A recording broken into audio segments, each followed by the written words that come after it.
Hi, Campbell and friends. I'm here at the church. It's Wednesday afternoon, and this is a colorful scene because we have received our replacement flags.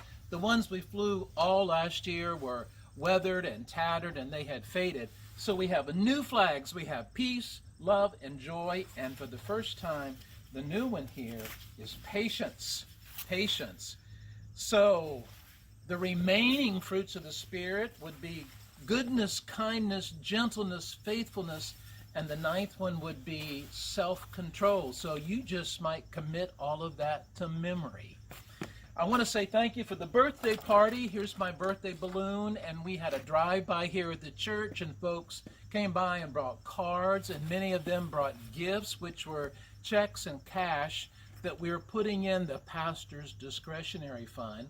So if you'd like to make a contribution or bring me a card, bring it on Sunday, and we'll add those funds to the ones we received. A thank you, I suspect, to Kathy Pointer for setting that up, and to Shelley Gummerson for the wonderful cake that everybody had.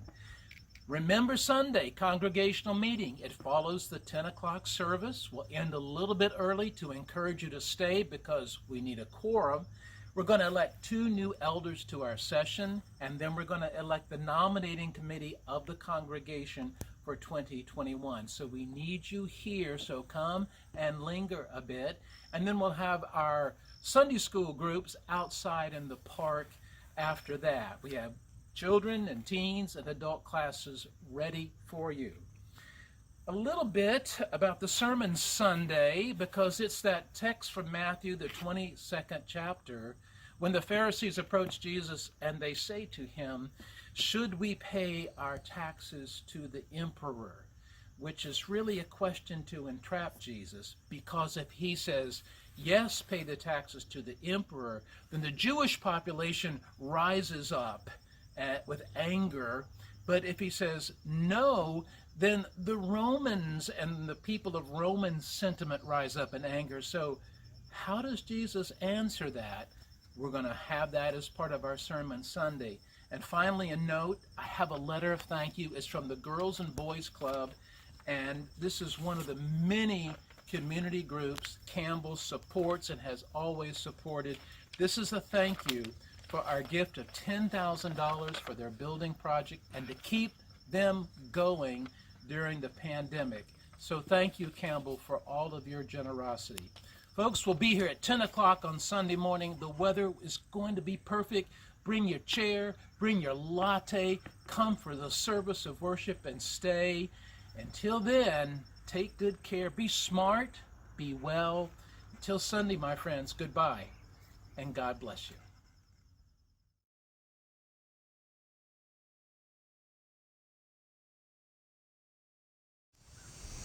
Hi, I'm Jeff. And I'm Wendy.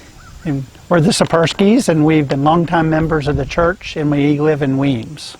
And I guess I go back a little longer than Jeff because I grew up in the church. And the first thing that I remember about being a member of Campbell is actually being in the nursery.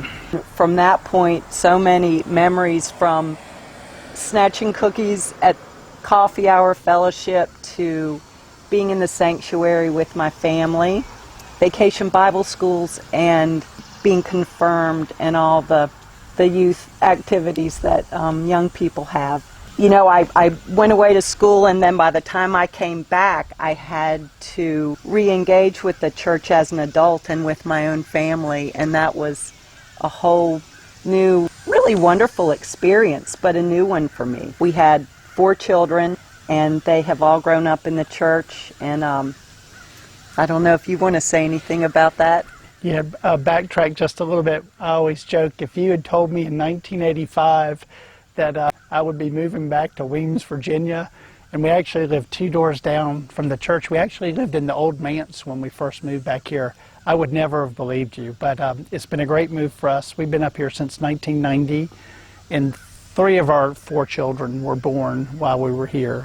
And the church has been great in helping nurture the growth of our family. It's made a big difference in our life. We moved away to Irvington for a while, but we now live back in Weems again, right down the street. So it's nice having the church in the community. Yeah. They've always felt like this was their home. I think probably the biggest thing I've noticed for them, they are all grown adults now, is that they first learned that there was a bigger family, greater than just Jeff and I, who loved them, and still do. Through confirmations, they come back. Most of them, or all of them, live out of the area now. The church members are just great, welcome them back, and just former Sunday school teachers and just people they've got to know growing up through the church. They love coming back to church and seeing them, and the church members have just been so gracious as they've grown up, but also as adults, just touching base with them to see where they are in their life's journey. I'd say also for our church that's been so important is the Sunday school for our children, but we've done a lot of small group work at the church. I think it's critical for the development of our church. Our church has great hospitality. Our fellowship hour, people are outgoing, genuinely warm. I think the small group experience lets that warmth continue to closer associations with everyone else in the church. So I would encourage everyone to get involved in those. It's been meaningful for Wendy and I know it would be for you all also. There are a lot of people that I might not even socialize with them a lot on a Monday through Friday basis, but they are the people that I'd call it at, that 2 a.m. phone call.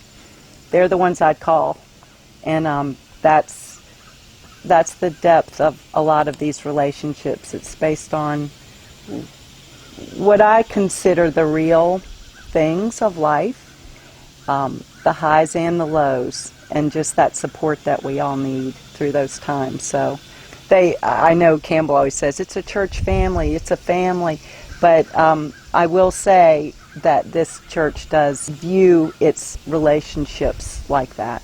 Yeah, I know part of stewardship, you always hear the 3 T's, the times, talents, and treasures.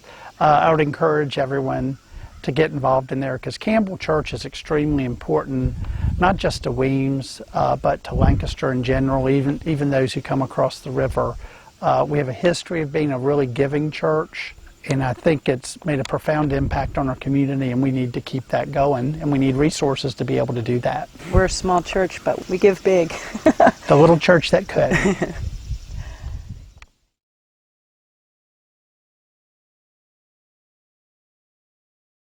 Hi, I'm Peggy. Unfortunately, we can't gather for a great time of fellowship and eating the delicious Brunswick stew and focusing on our stewardship and giving of financial resources to support God's work at Campbell. Stewardship is careful and responsible management of something entrusted to one's care. That can be anything, all things tangible, and abilities that are blessings from God given by His grace. A tithe is a tenth of something paid as a voluntary contribution or as a tax, especially for the support of a religious establishment. We have gathered for worship in unique ways these past months. I have observed many in the church family giving of their time and talents so that we have everything needed to make it work, and in a beautiful way. Not only do we need all of that loving support, but we also need finances to accomplish God's mission here. Read what Paul tells us in 2 Corinthians 9, 6 through 8. Remember this: the farmer who plants only a few seed will get a small crop, but the one who plants generously will get a generous crop. You must each decide in your heart how to give, and don't give reluctantly or in response to pressure, for God loves a person who gives cheerfully. Grace individualizes each person's gift. We should decide in our hearts what our gifts should be. More important than the percentage of our giving is setting a goal and following through. Pray about and think about how your gift will be used. Then, with joy, release it. Remember the joy you get when you give a gift to someone you love.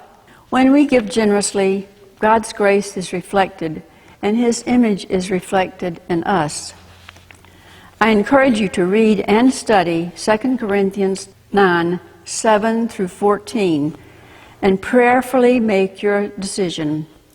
Remember, as a Christian, we profess our belief in the teachings of Jesus Christ.